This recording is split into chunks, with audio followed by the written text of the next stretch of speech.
মেঘা বসে পড়েছি দুজনে, এই যে চ্যালেঞ্জ করবো, এই যে ফুচকা চ্যালেঞ্জ, ঠিক আছে? এবার আমরা দুজনে ফুচকা চ্যালেঞ্জ করবো, তোমরা ভিডিওটা দেখতে থাকো, কে আগে খায়। তারপরে শাস্তি আছে, সেই শাস্তিটাও তোমাদের দেখাবো। নাও তাহলে আমরা শুরু করি, কে তাড়াতাড়ি খায়।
তাহলে মেঘাই জিতে গেল, আমি হেরে গেলাম, আমার এখনো দুটো আছে।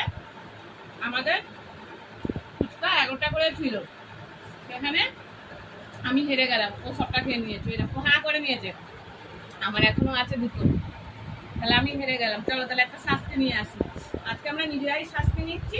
আমাদের ভিডিওটা ভালো লাগলে তোমরা তোমাদের শাস্তি দিও, যে আমরা কিভাবে কি করবো। এই তো দেখো বন্ধুরা, আমি মায়ের পানিশমেন্ট নিয়ে চলে এসেছি। মা যত হেরে গেছে, তো আজকে পানিশমেন্ট হলো মাজনের সাথে লঙ্কা, মাকে খেতে হবে। তাহলে দেখো, এখন ভালো মতো ফুচকা খেলাম, আর এখন এই মাজনের সাথে লঙ্কা খেতে কেমন লাগে। এই দেখো, এই দেখো লঙ্কা মাজন লাগিয়েছি কিন্তু, তোমরা দেখে নাও। তাহলে এবার একটু খাই। মাজনের সাথে পানিশমেন্ট কেমন লাগে ভীষণই বাজে, মাজনের সাথে লঙ্কা কেমন লাগে বলো তো তোমরা। তাও শাস্তিটা নিজেরা নিলাম। তোমরা ভিডিওটা অবশ্যই দেখো, আর ভালোবেসে আমাদের লাইক আর সাবস্ক্রাইব কিন্তু করে দিও। টাটা।